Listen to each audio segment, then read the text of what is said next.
औज़ुबिल्लाहिमिनश्शैतानिर्रजीम बिस्मिल्लाहिर्रहमानिर्रहीम। आज हम जो प्रोनाउन का लास्ट लेक्चर हमने पढ़ा था उसका सेकंड पार्ट, जो काइंड्स हमारी मिस हो गई थी, वो आज हम स्टडी करेंगे। अब आज हमने प्रोनाउन की जो काइंड है इंडेफिनेट प्रोनाउन, उसको स्टडी करेंगे। इंडेफिनेट प्रोनाउन होता क्या है? Indefinite pronoun refers to non-specific being, object and places। कोई स्पेसिफिक इंसान, स्पेसिफिक ऑब्जेक्ट्स और स्पेसिफिक प्लेसेस के हवाले से जो चीज बात नहीं करती, non specific being, non specific objects और नॉन स्पेसिफिक प्लेसेस के हवाले से जो प्रोनाउन इस्तेमाल होते हैं उनको हम क्या कहते हैं? Indefinite pronoun. अब इंडेफिनेट प्रोनाउन काउंटेबल और अनकाउंटेबल दोनों को रिप्रेजेंट करते हैं। काउंटेबल नाउन को भी रिप्रेजेंट करते हैं इंडेफिनेट प्रोनाउन, और अनकाउंटेबल नाउन को भी इंडेफिनेट प्रोनाउन रिप्रेजेंट कर सकते हैं। अब इनकी एग्जांपल्स क्या हैं इंडेफिनेट प्रोनाउन की? और इसमें इंडेफिनेट प्रोनाउन के इसमें एवरीवन, एनीवन, एवरीवन, एनीवन, इसके बाद नोबॉडी, एनीबॉडी,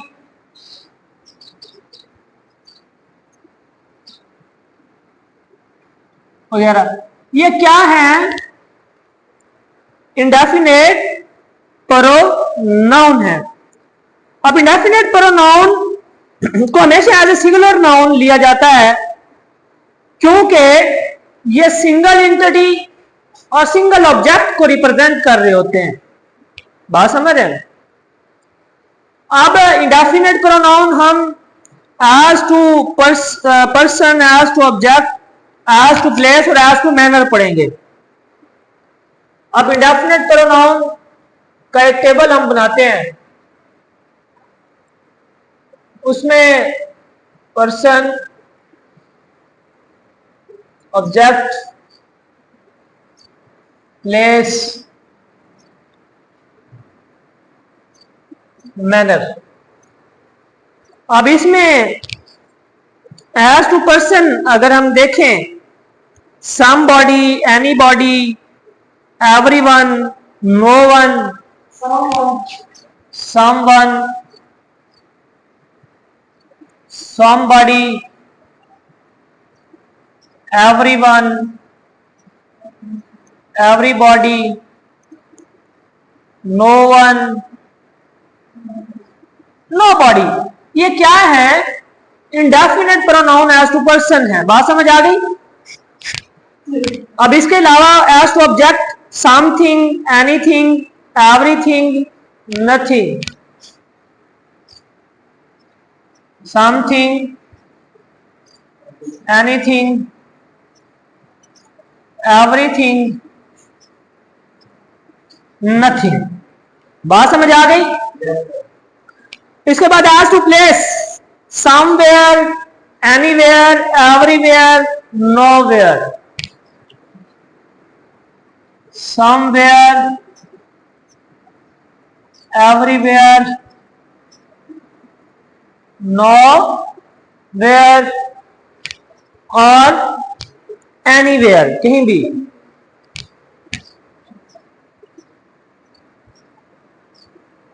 ये क्या है?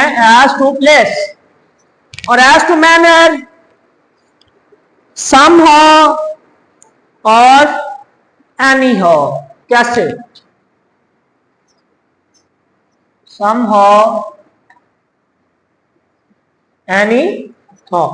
अब ये क्या है? इंडेफिनेट प्रोनाउन है ये। anyhow informal equivalent of anyway. अब इसमें अगर हम देखें ये specific person, specific place, specific object की बात नहीं करते, बल्कि non specific person, non specific object और नॉन स्पेसिफिक प्लेस के हवाले से ये इस्तेमाल होते हैं। एवरीवन इज हैप्पी,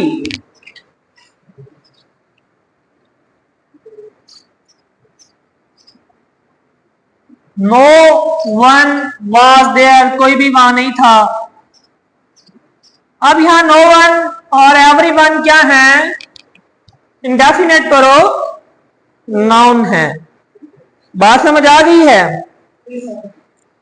अब अब वो कहता है इसमें फर्दर अगर हम बात करें तो इससे अगला प्रोनाउन है रिफ्लेक्सिव प्रोनाउन। क्या है? इसको मिटा दें, वैध मिटा दें। रिफ्लेक्सिव प्रोनाउन, रिफ्लेक्सिव प्रोनाउन ऐसे प्रोनाउन होते हैं, नाम ना मिटाएं। रिफ्लेक्सिव प्रोनाउन ऐसे प्रोनाउन होते हैं जो कि सेल्फ और सेल्फ से एंड होते हैं। रिफ्लेक्सिव प्रोनाउन आपको शेप से ही पता चल जाएगा, इनके एंड पे या सेल्फ आएगा और या सेल्व्स आ रहा होगा, तो ऐसे नाउन को हम रिफ्लेक्सिव प्रोनाउन कहते हैं। ये जो रिफ्लेक्सिव प्रोनाउन है ना, ये पोजेसिव केस के साथ कंबाइंड होते हैं। बात समझ रहे हैं? पोजेसिव के साथ, जैसे आई, माई, मी है, ठीक है। अब माई क्या है? पोजेसिव है।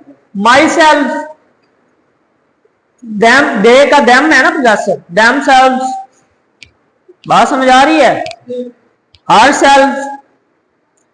अब ये क्या होते हैं? पोजेसिव केस के साथ हिम सेल्फ, ये क्या होते हैं? कंबाइन होते हैं।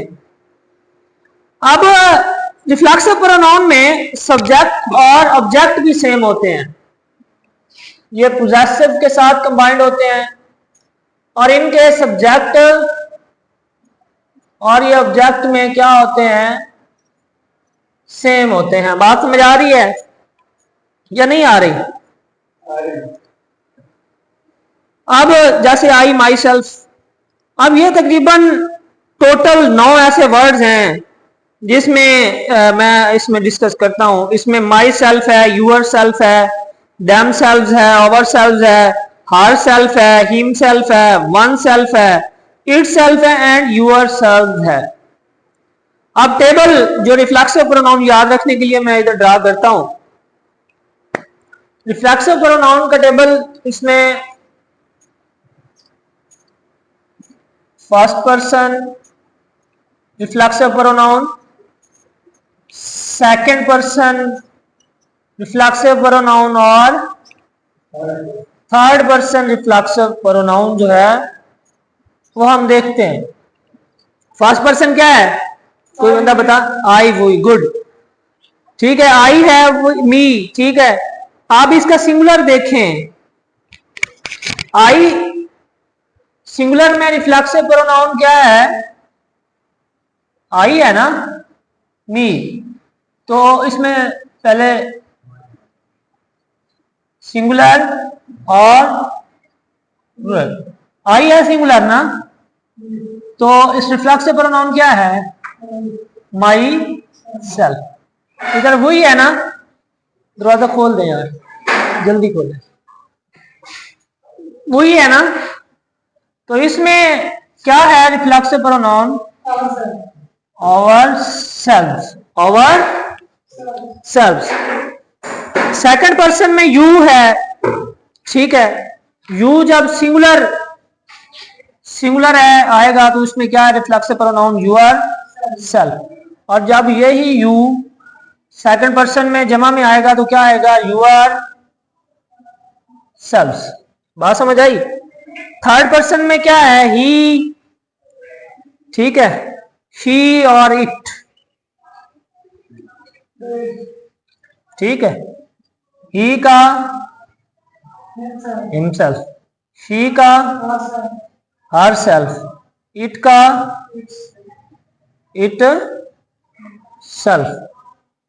अब इसके बाद थर्ड पर्सन का आगे जमा में है दे का देम, ठीक है, देम सेल्स, क्या है, देम सेल्स। रिफ्लेक्सिव प्रोनाउन पता चल गया,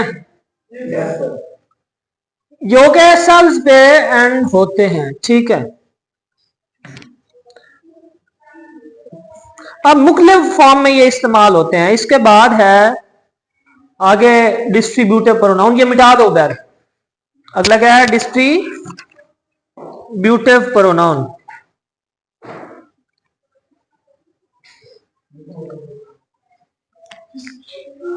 डिस्ट्रीब्यूटिव कौन से हैं, ईच, आइदर, ये नाइदर, ये क्या है, डिस्ट्रीब्यूटिव प्रोनाउन है यार, दरवाजा बार बार। अच्छा ये क्या है, डिस्ट्रीब्यूटिव प्रोनाउन है।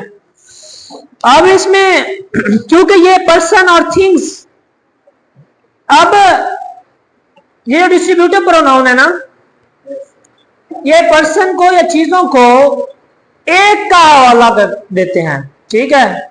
वन टाइम में ये एट अ टाइम जो है वो एक चीज का ये हवाला देते हैं। फॉर एग्जांपल ये सिंगुलर होते हैं हमेशा, और इसका वर्ब भी हमेशा सिंगुलर होता है। डिस्ट्रीब्यूटिव प्रोनाउन क्या होते हैं, सिंगुलर होते हैं, और इनका वर्ब भी हमेशा सिंगुलर ही रहता है। ईच आ जाए अगर फिक्रे के शुरू में, आइदर आ जाए, नाइदर आ जाए, इनके आगे जो वर्ब आएगा वो क्या आएगा, सिंगुलर आएगा। आइदर दो बंदों के लिए इस्तेमाल होता है, नाइदर दो बंदों के लिए, और ईच भी दो के लिए। नाइदर दो में से कोई नहीं, आइदर दो में से कोई एक, और ईच दो बंदों को अलग-अलग कर रहा होता है। For example, each of the boys gets a prize, each of the boys gets the prize। अब इसमें बॉयज है तो उसमें क्या कर रहा है दो बॉयज को, कि दोनों बॉयज ने अलग-अलग अपना प्राइज हासिल किया। ईच आ गया तो ईच आने की वजह से बॉयज को अलग कर दिया। बात समझ आई?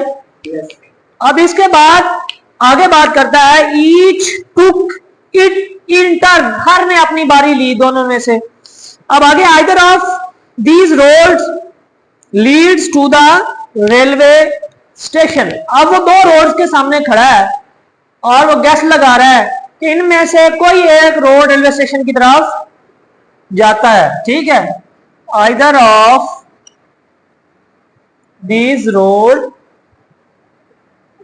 क्या है, लीड टू रेलवे स्टेशन। अब उनमें से किसी एक की बात कर रहा है, इनमें से कोई एक जो है वो रेलवे स्टेशन की तरफ जाता है। नाइदर ऑफ, अब neither of the acquisition is true.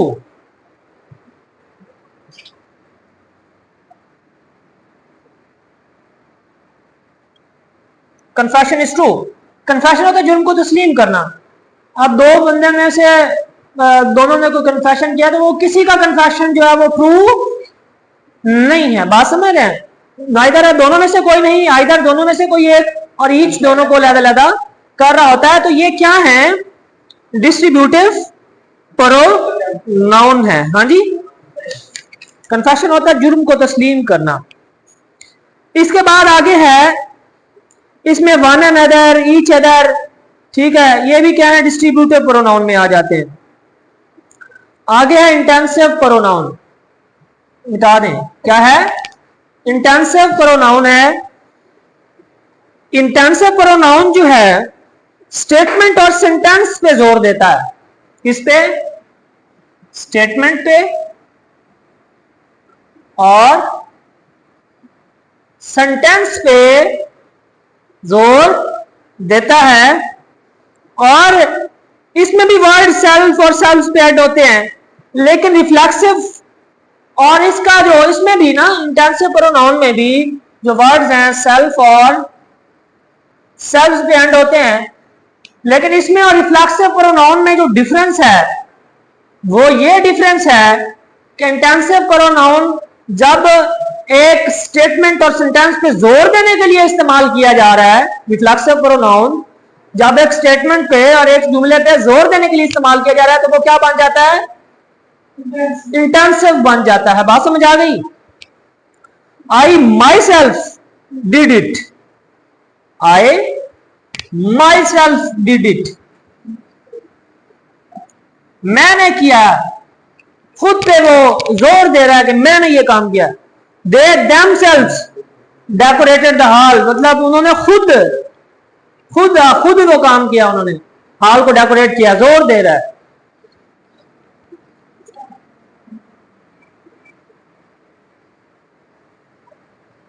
They themselves decorated the hall। बात समझ आ गई? तो ये क्या है, इंटेंसिव प्रोनाउन है। Only you yourself was responsible for this, only you yourself was responsible for, जोर दे रहा है। बात समझ आई?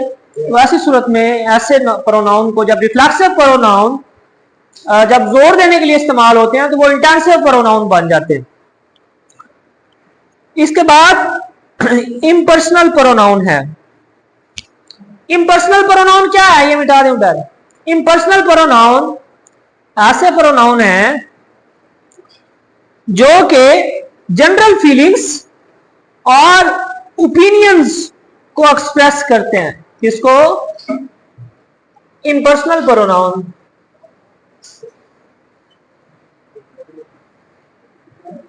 इसको जनरल फीलिंग और ओपिनियंस को एक्सप्रेस करते हैं। वो क्या होते हैं? इम्पर्सनल प्रोनाउन होते हैं। इम्पर्सनल प्रोनाउन में वो कहता है कि you, we, they, you can wear whatever like to go to the work these days. अब अगर हम ourselves इस्तेमाल करना चाहते हैं तो ये बेटर है कि हम वी करें। अब we can wear whatever we like to go to work these days, अगर हम ourselves निकालना चाहते हैं तो ये बेहतर है कि हम दे इस्तेमाल करें।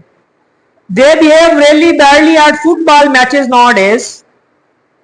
दे जो है वो पीपल जो इन अथॉरिटी हैं उनके लिए इस्तेमाल होता है। Did you know they have introduced a new safety procedure। अब इसमें यू, वी, दे जो फीलिंग्स को और इमोशंस को एक्सप्रेस करने के लिए इस्तेमाल होते हैं तो वही क्या है? इम्पर्सनल प्रोनाउन बन जाते हैं।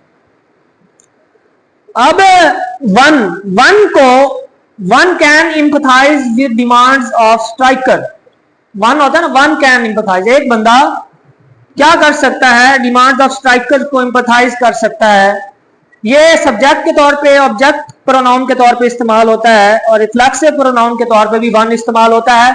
सम टाइम वन जो है इसमें वही, यू, ठीक है, और ये वन जो है ये सब्जेक्ट के तौर पे भी इस्तेमाल होता है, ऑब्जेक्ट के तौर पे भी इस्तेमाल होता है और समटाइम